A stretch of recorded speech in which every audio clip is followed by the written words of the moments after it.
Before we begin, just a brief note for those who follow this work closely. Subscribers to the Echoes of Valor email list, receive carefully researched ebooks, detailed videos showing real woodworking projects built step by step, and timber-related material that isn't published publicly. The purpose here is to preserve knowledge and document practice, not to market shortcuts. What follows stands on its own, but, well, the deeper archive lives there. One of the quiet reasons old wooden buildings survived is that, honestly, they were never truly rigid. Modern construction, on the other hand, often treats movement as a flaw to be eliminated.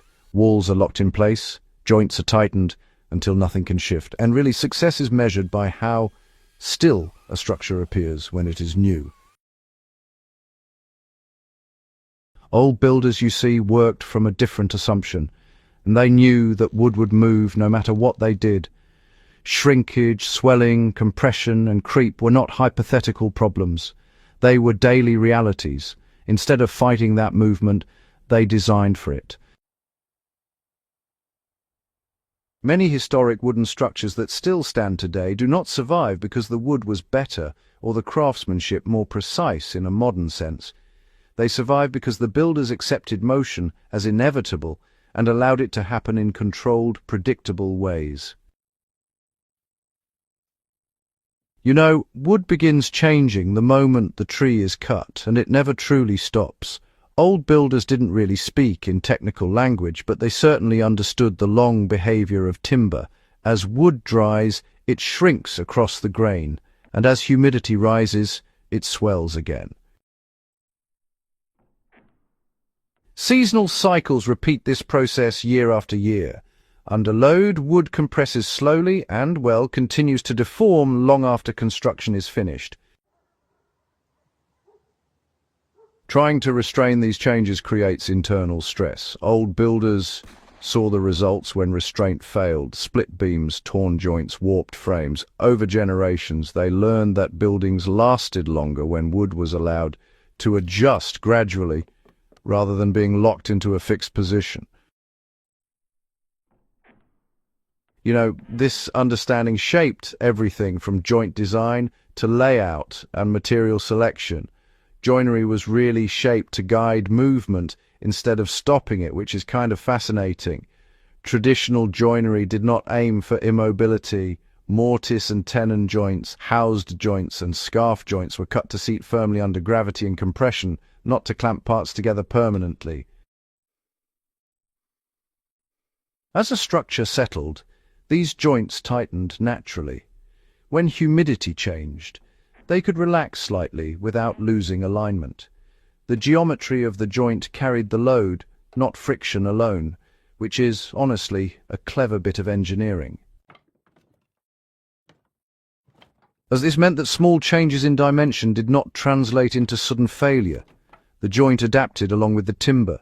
Wooden pegs reinforced this system. Pegs flexed under stress and absorbed movement that would otherwise concentrate at the joint shoulders. If the peg failed, it did so gradually and could be replaced without dismantling the structure. Old builders really avoided trapping wood in conflicting directions. One of the most damaging mistakes in wooden construction is actually restraining wood across its grain. Those old builders, they learned to avoid this through hard experience. Floorboards, for example, were allowed to expand side to side, and wall panels would float within frames. Roof planks were overlapped or pegged in ways that allowed sliding, which is quite clever, really. Even in heavy timber frames, beams were oriented so that seasonal movement occurred where it caused the least harm. Grain direction mattered a lot. Growth ring orientation mattered too.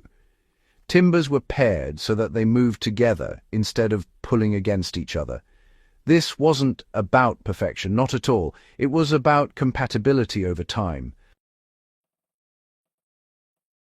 Fasteners were chosen for restraint where it mattered and freedom where it didn't.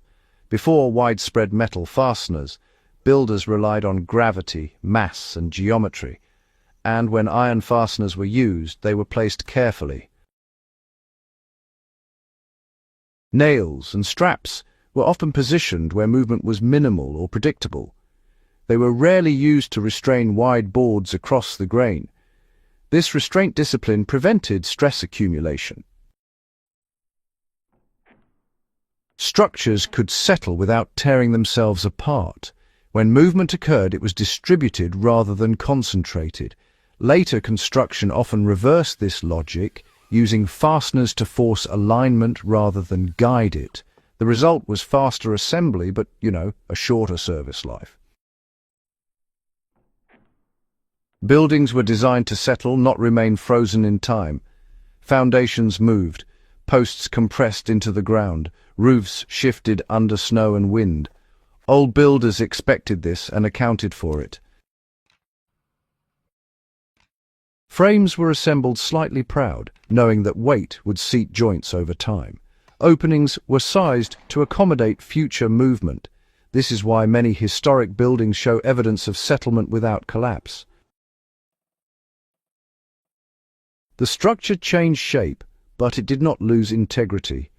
Movement was anticipated and absorbed. Modern expectations of permanence often ignore this reality, treating any movement as failure rather than adaptation. Moisture management depended on allowing wood to breathe and, dry evenly. Forcing wood into rigid assemblies often traps moisture, which is not ideal. Old builders understood that decay followed stagnation, so they allowed air to circulate, and they avoided sealing joints completely. Loose-fitting joints that tightened under load also allowed drying during dry seasons. This, in turn, reduced long-term moisture content and, slowed decay. When wood was prevented from moving, moisture became trapped and decay accelerated. Many historic failures, interestingly enough, were caused by later attempts to fix movement. A common pattern in old structures is that failure often follows repair rather than the original construction itself. When rigid reinforcements are added or fasteners are introduced, or even when members are replaced with timber of a different moisture content, it can disrupt the original movement patterns of the building. What had once been a flexible system, it became constrained. Stress would concentrate at these new, rigid points, and over time, damage would appear where none had existed before. Old builders, they were really quite cautious about introducing rigidity. They understood quite wisely that the building was a system, not just a collection of parts. Letting wood move was, honestly, a philosophy, rather than just a technique. Underlying all of these practices was a mindset shaped by long observation. Old builders didn't believe they could simply dominate the material. Rather, they believed they had to cooperate with it. Wood was respected as a material with its own rules. This philosophy made structures resilient rather than brittle. When conditions changed, the building adapted instead of breaking. That mindset is still relevant wherever wood is used for long-term shelter or survival. Modern tools did not change how wood behaves, only how quickly we forget. Kiln drying, engineered lumber and precision tools have reduced variability, but they have not eliminated movement. Wood still responds to environment. It still shrinks, swells and creeps. Ignoring that reality leads to the same failures seen centuries ago. Historic builders did not have better wood, they had better patience. Understanding how they allowed wood to move is not about copying old methods blindly. It's about understanding why those methods existed and what they reveal about the material itself.